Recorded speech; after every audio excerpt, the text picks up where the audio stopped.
Hallelujah. आइए हम एक वचन को देखेंगे। निर्गमन पुस्तक। परमेश्वर जब इस्राएली लोगों को छुड़ा के लाया और जब विश्राम दिन में प्रवेश करने के लिए बोला तो परमेश्वर उनको क्या आज्ञा दिया। निर्गमन 20 अध्याय का 4 वचन से देखते हैं। तू अपने लिए कोई मूर्ति खोद कर न बनाना, न किसी की प्रतिमा बनाना जो आकाश में या पृथ्वी पर या पृथ्वी के जल में है। तू उनके दंडवत न करना और न उनकी उपासना करना, क्योंकि मैं तेरा परमेश्वर यहोवा जलन रखने वाला परमेश्वर हूँ। और जो मुझसे बैर रखते हैं उनके बेटे पोते पर पोते को भी मैं पितरों का दंड दिया करता हूँ। और जो मुझे से प्रेम रखते हैं और मेरी आज्ञाओं को मानते हैं उन उन हजारों पर करुणा किया करता हूँ। परमेश्वर बोलता है तू अपने लिए कोई मूर्ति खोद कर न बना लेना, न किसी की प्रतिमा तस्वीर बनाना जो आकाश के नीचे है, चाहे सूर्य हो, चंद्रमा हो, तारा ग्रहण हो, जल जंतु हो, पेड़ पौधा हो, पशु पक्षी हो, किसी को सिर मत झुकाना। और चाहे मनुष्य हो तो मनुष्य को जो है ईश्वर न बना देना, नहीं तो परमेश्वर बोलता है मेरा क्रोध तुम पे पड़ जाएगा। और परमेश्वर का क्रोध क्या है मालूम है? बाबासीर, खुजली, फोड़े, जलन, पाँव में जलन, कैंसर, बहुत से बीमारियां जो बाइबल के अंदर अपना व्यवस्था विवरण 28 अध्याय का 21 वचन से पढ़ेंगे तो वहाँ पे लिखा है बहुत सी बीमारियां हैं। तो परमेश्वर नहीं चाहता है कि इंसान पाप में रहे, इंसान सृष्टि की उपासना करे।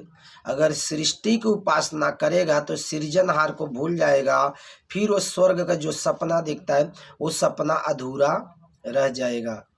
इसलिए सृष्टि की उपासना नहीं, सृजनहार की उपासना करो, सृजनहार के पास आओ। और परमेश्वर ये आज्ञा जो दिया मूर्ति खोद कर न बनाना, न किसी की प्रतिमा बनाना, इसके ऊपर और भी कुछ आज्ञाएं दिया है। क्या दिया है? तू विश्राम दिन को पवित्र मानने के लिए सुमिरन रखना। 6 दिन तू परिश्रम करके अपना सब काम काज करना, परंतु 7वें दिन तेरे परमेश्वर यहोवा के लिए विश्राम दिन हो। उसमें न तो तू किसी भांति का काम काज करना, और न तेरा बेटा, न तेरी बेटी, न तेरा दास, न तेरी दासी, न तेरे पशु, न कोई परदेशी जो फाटकों के भीतर है।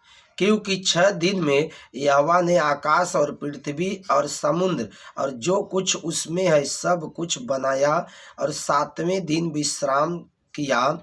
इस कारण यहोवा ने विश्राम दिन को आशीष दी और उसे पवित्र ठहराया। ये पुराने नियम में है। अब मनुष्य इस आज्ञाओं को तोड़ते गया और मनुष्य पापी हो गया। हम आगे पढ़ते हैं और भी थोड़ा। तू अपने पिता और अपनी माता का आदर करना, जिससे जो देश तेरा परमेश्वर यहोवा तुझे देता है उसमें तू बहुत दिन रहने पाए। तू खून न करना। बताइए ऐसा कौन सा मनुष्य है जो खून नहीं किया? खून एक शरीर का खून होता है, एक उसकी आत्मा को चोट पहुंचाना होता है। दूसरी बात, तू व्यभिचार मत करना, यानी दूसरी स्त्री के ऊपर कुल दृष्टि मत डालना। तू चोरी न करना। अब ये सब जो आज्ञाएं हैं, ऐसा बहुत से लोग हैं किसी न किसी आज्ञा को तोड़ दिया है। ठीक है, तू चोरी न करना, तू किसी के विरुद्ध झूठी साक्षी न देना, तू किसी के घर का लालच न करना, तो किसी के स्त्री का लालच करना, और न किसी के दास दासी, बैल गदहा या किसी के किसी वस्तु का लालच मत करना। आदमी लालच किया, फंस गया, पाप किया, इसलिए बीमारी में पड़ गया, हालात में पड़ गया, परेशानी में पड़ गया। अब उसको बीमारी से, परेशानी से, हालात से छुटकारा पाना है, इसलिए उसको यीशु की ज़रूरत है। यीशु की ज़रूरत है। क्यों ज़रूरत है वो भी हम एक वचन को देखेंगे। यशायाह पुस्तक 53 अध्याय का 4 और 5 वचन देखेंगे। 53 का, निश्चय उसने हमारे रोगों को ले लिया, रोगों बीमारी को ले लिया, क्योंकि हमने यही गलत काम किया। ये अंग्रेजों का किताब नहीं है, इंसानों का, मतलब स्वर्ग जाने वाला किताब है, ठीक है। पर निश्चय उसने हमारे रोगों को ले सह लिया और हमारे ही दुखों के उठा लिया, तो भी हमने उसे परमेश्वर का मारा कूटा और दुर्दशा में पड़ा हुआ समझा। परंतु वह हमारे ही अपराधों के कारण घायल किया गया, वह हमारे ही अधर्म के कामों के कारण कुचला गया, हमारे ही शांति के लिए उस पर ताड़ना पड़ी कि उसके कोड़े खाने से हम सब चंगे हो जाएं। यीशु के कोड़े खाने सब चंगे हो जाएं। यीशु ने मार खाया, हमारी बीमारी गई। यीशु क्रूस उठाया, हमारी बीमारी गई। यीशु के सर पे कांटे का ताज बांधा गया, हमारी बीमारी गई। क्योंकि हमारे मन के अंदर गंदी सोच रहती थी, इसलिए उसके सर पे कांटे का ताज ठोक दिया गया। हम आंखों से गलत देखते थे, इसलिए उसकी आंख फोड़ दी गई।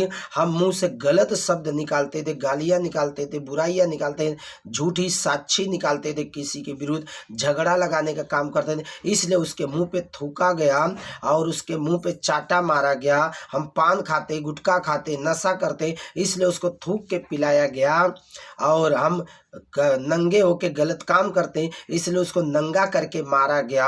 हम हाथ पैरों के गलत जगह पे लेके जाते, इसलिए उसके हाथ पैर में कीले ठोके गए, हमारे ही कारण उसके हाथ पैर घायल किए गए, हमारे ही कारण, क्योंकि हमने ईश्वर की आज्ञाओं को तोड़ दिया।